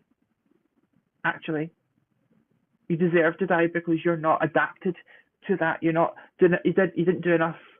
And you're just going to die. Right? And so people don't see that in his rhetoric. They don't see the state in social abandonment. It's not just the state, it's all of society saying it on your own as a default. And also I'm going to see this, I try to see this clearly to people so people understand what I'm saying. It's very complex. It's kind of a complex thought. But the state itself and society and everything else, it becomes a situation where there is no society. Margaret Thatcher's thing is actually the full quote is that there's only individuals and families. And as we get the family shit, this is about the conservative shit as an economic productive unit, and the health of the family, and making sure policing that, and making sure you don't have any children that are defective, and and then they're going to be a problem, and all this kind of moralistic stuff. Basically, we hear about crime and people are, there's maybe with ADHD, there's so many trannies, there's all that kind of, so many trans people, there's so many, on Tumblr, or, social contagion and all that kind of pish. And so that's what I mean by an invasion. Well, simultaneously an abandonment, but also an invasion at the same time. This paradox, this contradiction of we're pulling away, but also being more invasive in terms of state surveillance and social work, and what's the right child with trans people, queer people, disabled people, people of colour. And that's basically what I have to say on that, because there's quite a lot to go through. We've got very little time, unfortunately, to go through a lot of turf, because I want to also kind of, I don't even want any questions before I kind of pivot a wee bit, or do you want me to go ahead if you're fine with it? I don't want to, it's your show, I don't want to kind of be too like co-hosting here. You're fine. Yeah, I do have to wrap up in about 20 minutes. That's So fine. maybe we can get through what we can, and then maybe we We can have a can, follow-up conversation to fill in some more pieces if there's more that, we want to get to, because there's obviously a lot that we could talk about. yeah. Um, what is most important to you to get across? I mean, one of the things I do want to make Mm, sure that we talk a little bit about is a little more about the organizing that is going on with Crips yes, Against Cuts. I was gonna pivot As to yeah. Yeah, go ahead. Yeah. So I'll have to make it very make clear and concise. Um, that what's happening is that disabled people we're in the process of a lot of this different disabled organisations are beginning to come together and also do outreach about how things really are, about building political and social power. And part of that is having our own ideological, cultural, historical base, right? And also not just being against something, right? I think there's a frustration in this movement now, in a lot of movements, of being sick to death of protest movements, right? And even a lot of people, right, at least the Toshir, even with like, there's a lot of like a lot of pro Palestine like protests, where it's like, yeah, but there's no power behind it. And so what disabled people are beginning to are try to build is actually trying to realise that this society is not going to look after us and actually be a site of revolutionary praxis and revolutionary theory. Because Marx was wrong. The revolutionary classes aren't a working class. They're the surplus classes. That's addicts, the what would be classically called derogatorily to me now, the lumpen proletariat, because we're so out of it and we're not bought into the system, right? Emotionally, ideologically, we're not rationalizing. We're not focused on our boss. We're so out of the system. And also kind of what you talked about a wee while ago about counterinsurgency. I'm going to bring that in. That talking about hardcore militants. How can you sort of buy off somebody where you've proven your basic experiment on them, lock them up, and basically want them dead? If you've got no place for them and you've repeatedly made it, there's no place for you. And this is like there's that, and your attempt to accommodate through protesting direct action in the 80s and 90s of laws, of rights, of trying to get accessibility, of healthcare needs, whatever the hell, being stripped back to nothing, and actually opting to murder you, socially targeted by the state and media and public. You don't have a place to slot in. Right. You don't. Right. So then you go, well, fuck you then. We're going to make our own miniature society and do mutual aid. And I think this is a point I wanted to kind of make, and maybe we can come back to it in a future episode. Because I can see there's a lot of people really engaged in what we're saying, and there's going to be a lot of heavy developments because we're moving for a point of another national day of action on the 7th of June, which is, and also there's going to be attempts to disrupt the Green Paper, which is basically them trying to throw disabled people a bone and cover their arse, basically, and trying to say, oh, we consult with disabled people, right? But I want to make it very clear that unlike queer people, a lot of queer people, unlike a lot of people of colour and women, where they got co-opted, they became assimilated and actually became commodores in their own community.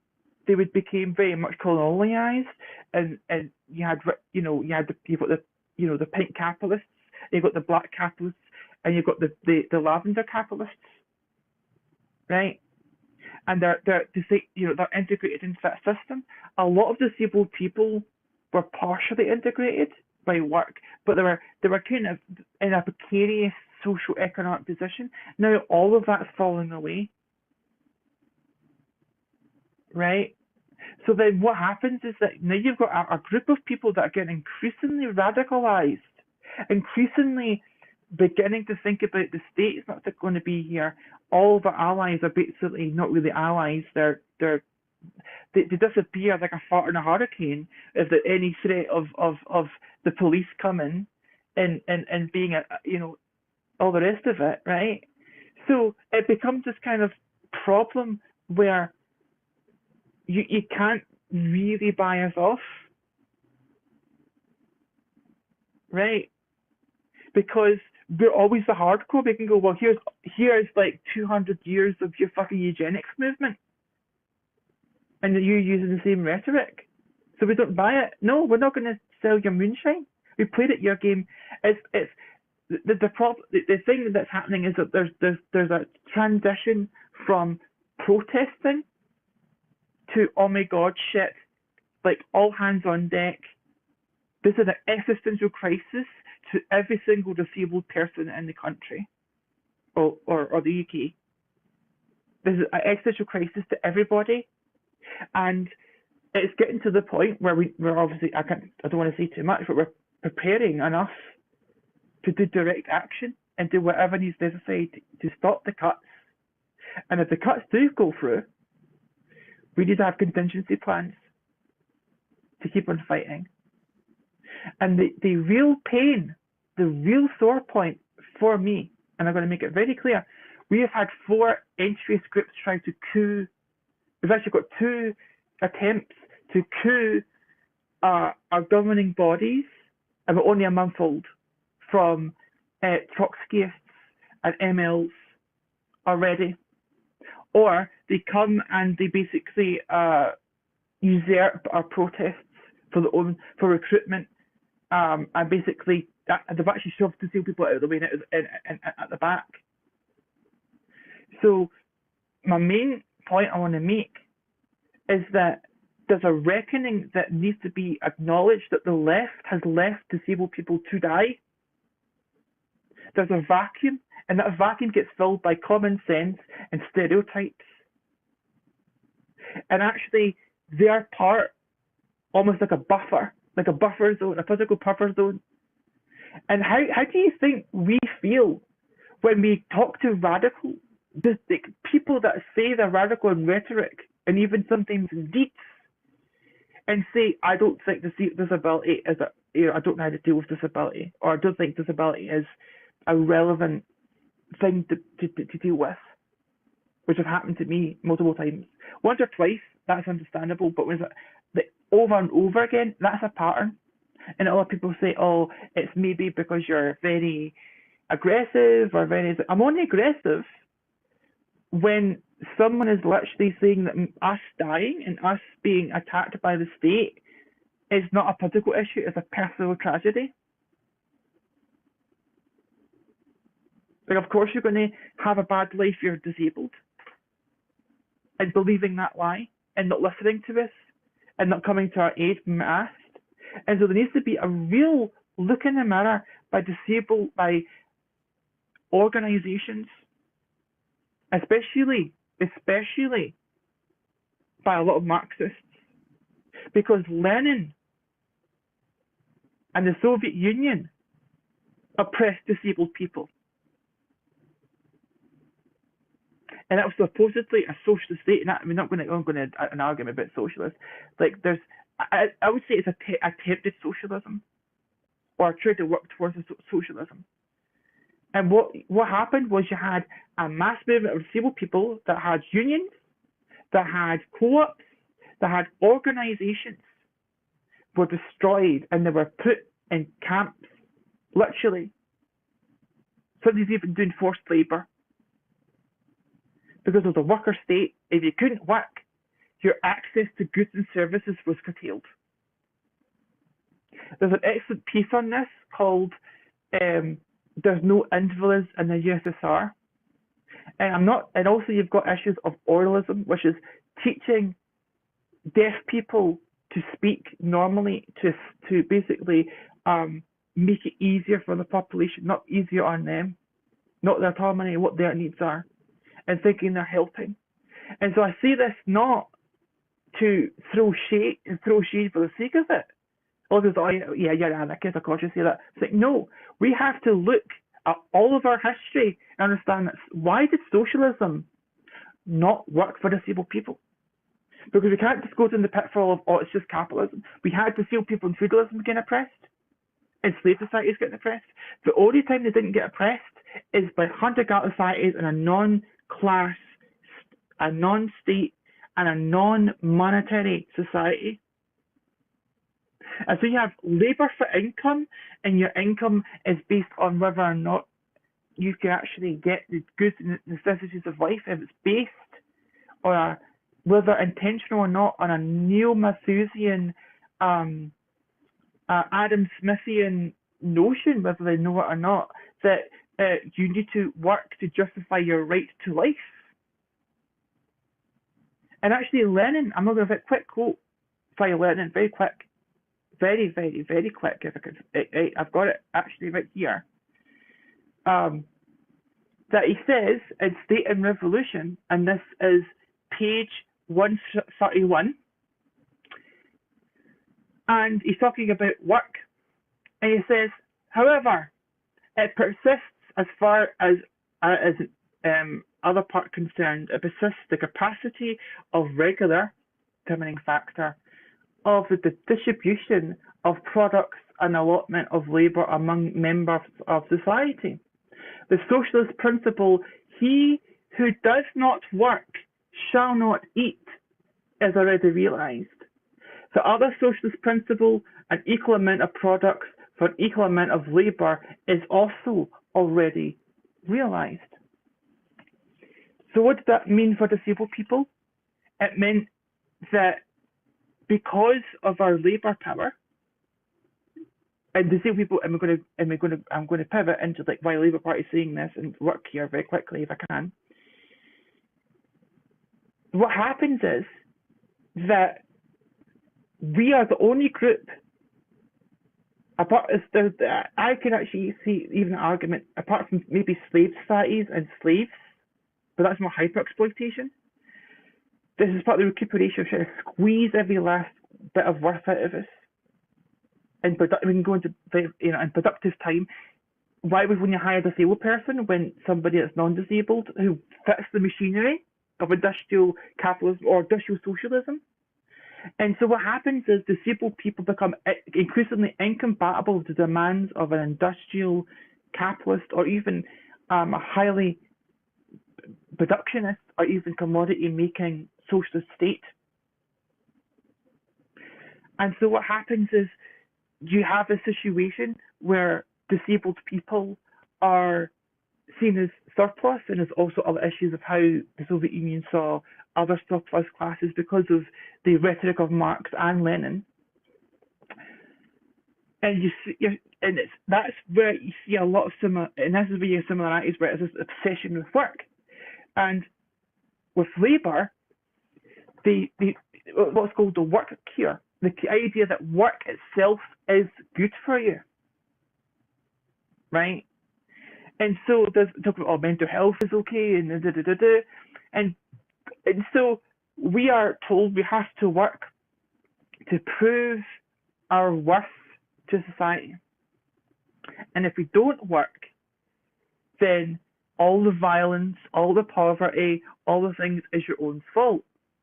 And so what happens, I shouldn't bring this up, and unfortunately because of time I can't go into too much detail, but perhaps in future episodes we can pin that, and actually I can go into detail about how socialists can actually rectify this, actually, by listening to disabled radicals like myself. Because unless we understand that our value is not based on our output, and actually there can be a whole discussion about automation being a liberatory force for disabled people and workers, of destroying the labour relations, which is actually part of the oppression of disabled people, until we actually have a real solid conversation and honest conversation and conversations about our outlook and basically presuppositions. We live in a society, even in revolutionary left, is that we critique everything that exists. And I go, really? Do you really critique everything that exists? Because you react very indignant to what I see and what other people say about labour and work. Because a lot of people don't want to admit they're part of an oppressive regime. You see that with Palestine. Don't want to think that they are hurting and maiming people. And also, there was a question you said with the email, and I want to answer that about should disabled people in the global south and Palestinians being disabled by war. The World Health Organization says that war is the third leading cause of disablement behind poverty and like preventable disease, like waterborne diseases and that sort of thing. But the problem you've already got is they're already targeted. And to tie in what I said earlier, they then become a problem where they can't actually escape. They become like Anne Frank. Anne Frank couldn't go to the United States because she was disabled, because of the immigration policy. And she died because of that. Obviously, the United States did the same to Jews and a whole lot of other undesirables because they agreed mostly with the Nazis did anyway. And so what you've got is that you've got Palestinians, you've got disabled people that I'm talking to right now go, where the fuck do I immigrate to if I literally have issues of this ableist eugenics across Western Europe, or most of Europe, and the United States? Where do I go to? I can't move. Because if I depend on the state for any services, if I need any help for anything, then I won't be allowed in to the United States. There already is an immigration ban, and if you're disabled, if you need any help whatsoever by the state or welfare, anything like that, you're categorically banned for entering the United States. So what happens is that a lot of these Palestinians basically are screwed. And also, a lot of these people are maimed and don't have devices they need, like wheelchairs and prosthetics or medication. The aid presumes that everyone's able-bodied, inverted commas, or mentally well and physically well, because it's made by people that are able, that are not in a war zone, that are not in crisis. And so what you've got is what I like to call like a double whammy of almost like a form of super. Of them being like almost a super surplus, because the only reason they were actually about there for so long is because of the labour power, for social labour and political, and for labour in terms of like and you've covered this in the Israel state. And another point you asked about disabled people reaching out. We need to be careful that it's not done by non-disabled people to try to put the boot into the enemies of the Palestinian people as another political football. Because in 2001, a comrade of mine, they had these little post-its, and it was about the snipers, right? Sniping people and all that sort of thing. And I said to them, okay, but what's the policy of the Palestinian diaspora and the movement to look after those people? What's going to happen to them? And they looked at me funny. Is it right? You're using that to shame Israel. Oh, look at the poor souls. Look at what they're doing to these vulnerable people. It's like, right, okay. Are there going to be more than just ammunition to morally slander Israel? Are you going to actually do mutual aid? Are you actually going to discuss the maiming and killing of Palestinians and how they actually also get abandoned because of this pervasive social global colonialized disableism and ableism, right, from the other peoples? And so what I want to make very clear is that it needs to be done by disabled people of the global north, connected with Palestinians in the global south. It can't be tokenistic. It can't be, oh, you poor Palestinians, right, and a pity piece, and, oh, please donate to the Palestinian cause. None of that. And also want to make it very clear that the disabled movement has made statements that we are anti-racist, we are pro-LGBT, we are pro-women's rights, because as I say here in the trade union movement, which is a win to one, and IWW as well, a win to one is a win to all, and none are free until all are free, and nothing about us without us. And the problem that we've got is I will not sit by, and the disabled movement will not sit by and let the abled, that is those that uphold able supremacy and use this for political, economic, and political ends, using Palestinians that have been maimed and tortured and fucked up by this genocide to be used and to actually reinforce the oppression that I also face. And that needs to be very strongly stated, and I can't state this strongly enough, because when I saw that, I realized that this person meant well, but what it was look at these poor objects that what they've done to it. We should have protected them. Yeah, that's true. But if you've got no interest in what happens beyond that picture for shock value, you're not got that interest at heart. Right? And so that is a conversation where there needs to be Congress. There's a lot of, that's in itself is like a whole thread. But I think we need to be very careful of not re-exploiting disabled people around the world and disabled people. It needs to be that disabled people need a full autonomy and control in our needs and wants. And I don't know if you've got any final questions or wrapping up or anything like that, but I just thought that was an excellent point about, Gaza, where we can't just have it with we don't want Gazans to feel disposable again. Yeah. No, I do have to wrap up, but this has been really great. I mean, I have learned a lot. I know that the audience has as well.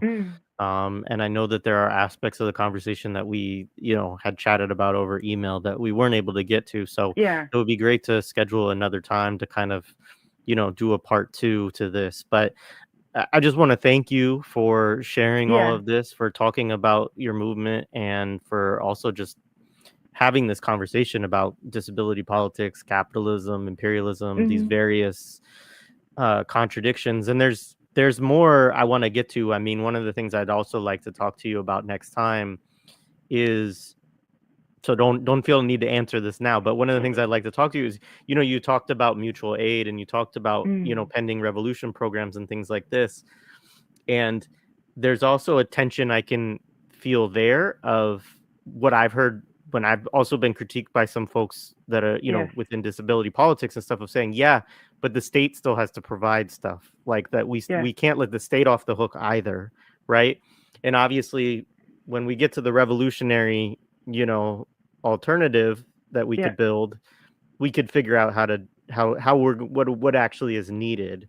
But it's an interesting, it's interesting to me, you bringing up anarchism and mutual aid, because this is one of the critiques that often is levied by Marxist Leninists and so on towards anarchists is, yeah, that's nice, you do that stuff together, but you're going to need technology, and you're going to need medicine, and you're going to need these things, and we need a state to be able to build these things, or we need some kind of structure to be able to build them. And so I don't want to go down that rabbit hole now. I was just going to say, that's definitely something that, if you have any questions, it's just one of those things that definitely in June, after the big action, there's also a lot of political things going on, and setting things up in infrastructure.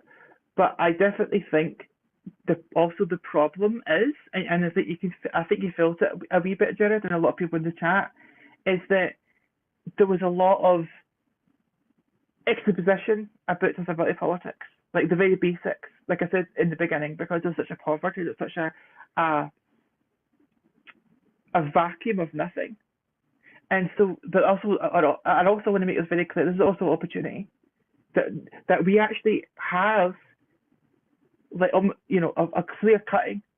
You don't have a lot of baggage from a lot of other shit and traditions, right? Because it's been destroyed or it's been usurped, and so this is both terrifying and interesting of like actually being a pioneer in that field. But I also want to make it very clear, very quickly, to the audience that it becomes a barrier to a lot of other people, because we talked about in the beginning, and I'll very, very quickly, of when you talk about disability, it becomes, where do you go if you're not in the communities and know, like, the books that I've got here and the sources, and I can look at them, what's valid, what's invalid, what's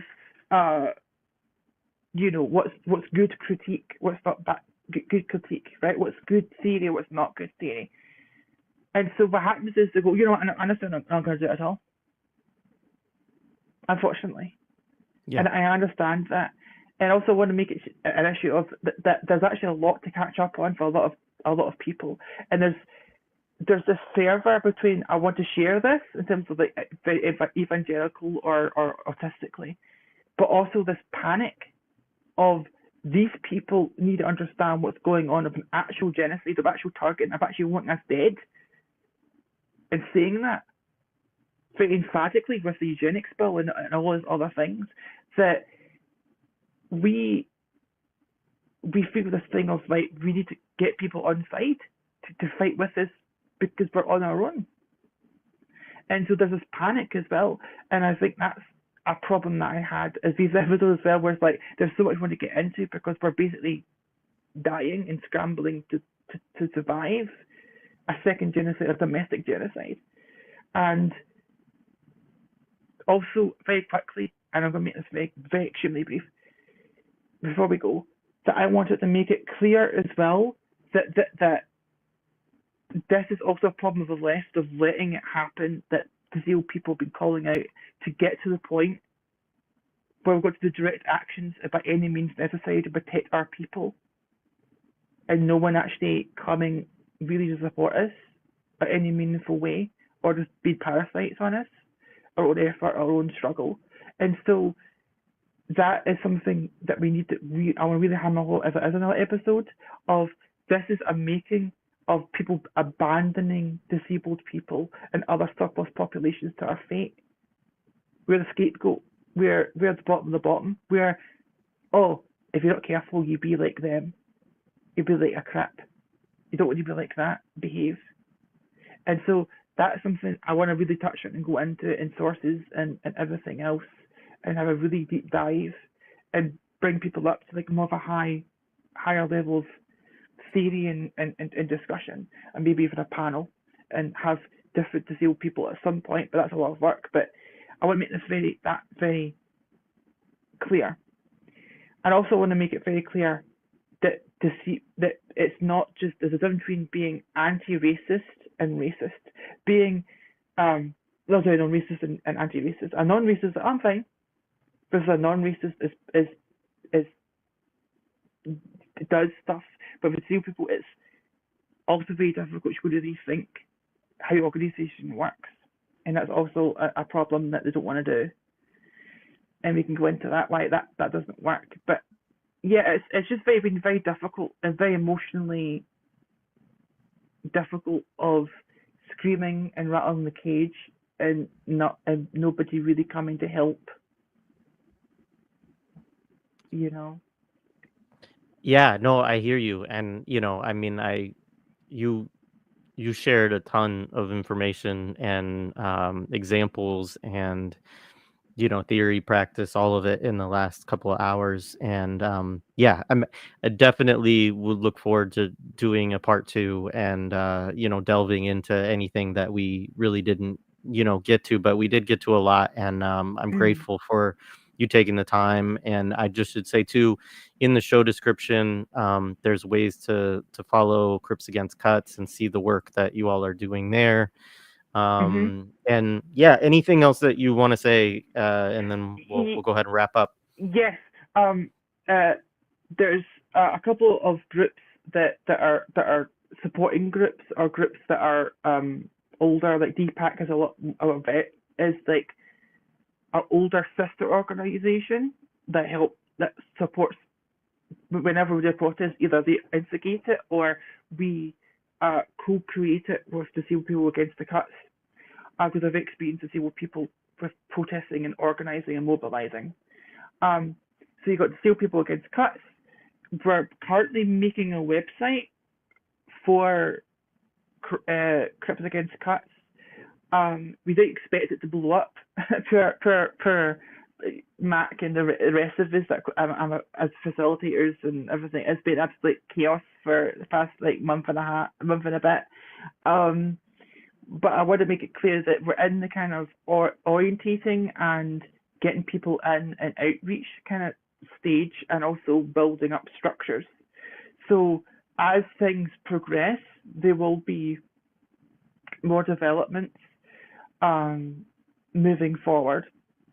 But there is a website that we've set aside that is in a work in progress. There's a YouTube channel, which we've linked. There's book of social media for like Crips Against Cuts, and you have like local groups. You've got artwork. You've got a whole bunch of things developing. It's really exciting because a lot of disabled people were basically suicidal and not like feeling totally rejected. And now we've actually got a purpose. We've actually got a community. We've actually got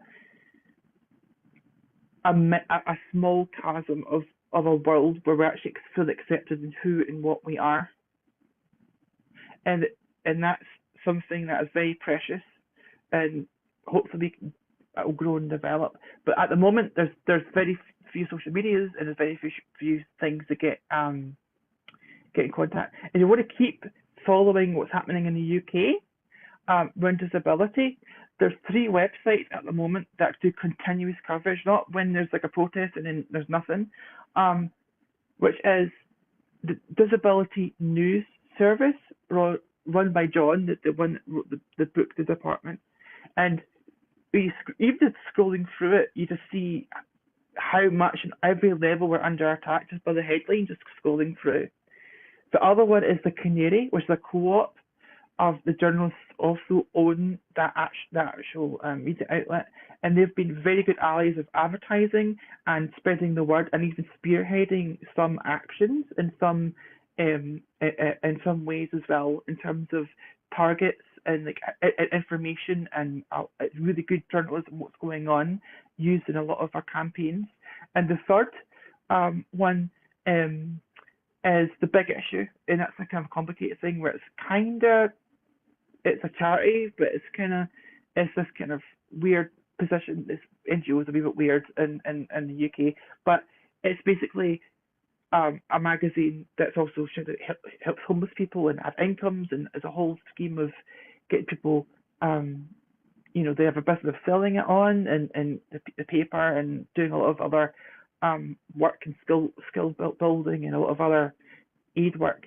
But they've been really good on disability politics and what's been happening as well. So those 3, if you want to keep up to date what's been happening, if there's actions, if there's like what policy's been happening, and really concise of what that policy is and what's happening with disabled people in real time, that's what we'll go to. So that when we're back, hopefully in June, it makes things are going. If we're back again, that people are able to keep up to date and ask questions. Oh yeah, by the way, Emily, I saw this and I saw that. Like, here's the action. Here's a policy, or whatever's churning with disability and other issues related to that moving forward, because it can be very hard to keep track in those groups, but those 3 organisations do a lot of good work. Yeah, that's basically the only other thing is there's a couple of things with Inclusion Scotland. They did a report of what in Inclusion London as well about the current state of disabled people in terms of materially what's going on. Glasgow Disability Alliance, which I'm also part of. I don't want to say too much because like I've signed some papers just for legal reasons because they're a charity and stuff like that.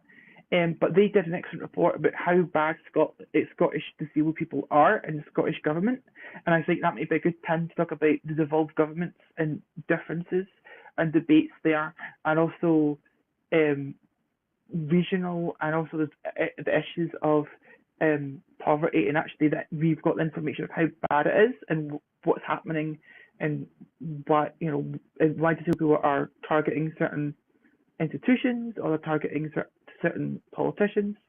But that's basically that. The rest is just a book list like the one behind me, which I think would be good if I can get a Google Doc or send you. I think, or maybe we can deal with that. Because I think I wasn't sure how much and how little kind of put in. But that's definitely something for a guide or something like that for a lot of people, of sources for further theory and reading if they want to get into the really meaty, nitty-gritty of it. And beyond that, I don't think, at the top of my head, anything's coming to mind, really. And I also want to thank you and the listeners and this opportunity. And I was actually quite emotional and tossing and turning last night of all this bubbling away, of having a chance to say it publicly rather than just stewing in it or venting to other disabled people that are in the same predicament. So I want to make it say it to you, Jared, that you took a chance, and there's always a chance of lifting the let of getting someone on that might, so I want to thank you for that. With some hot, some feeling hot takes, and you go, oh, say that, you go, oh, okay. I just want to say thank you, and thank you to everyone here. And it's been wonderful, and it's been so great to spread such an engaging topic, and I can feel that of yourself and others of like a very energizing, engaging topic.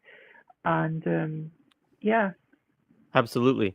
Yeah, I mean, thank you. And yeah, I mean, it is always a challenge when somebody reaches out of the blue and you don't know them, of like, okay, like I'm into it, but where is this gonna go?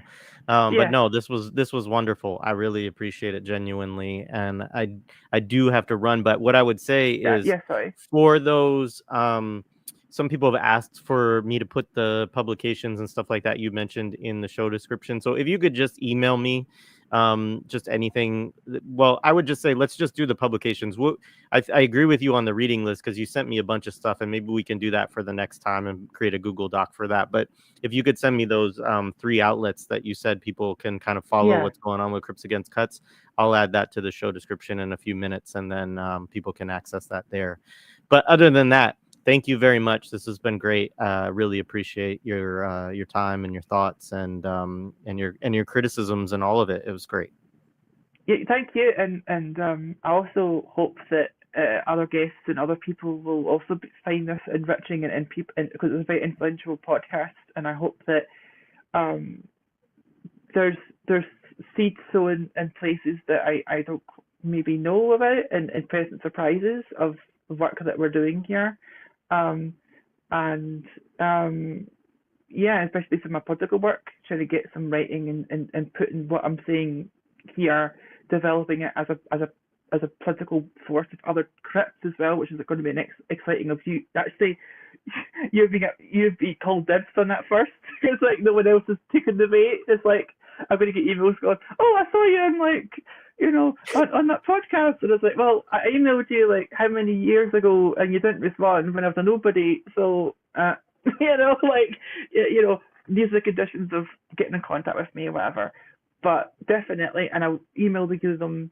Do you want them as a link, or do you just want them as like the name of the thing, and you can do that, or is that just just send me the link. I can do the name. I can add the name. Just send me the links. All right. Okay. Thank you so much. You're welcome. Okay. Bye. Bye-bye.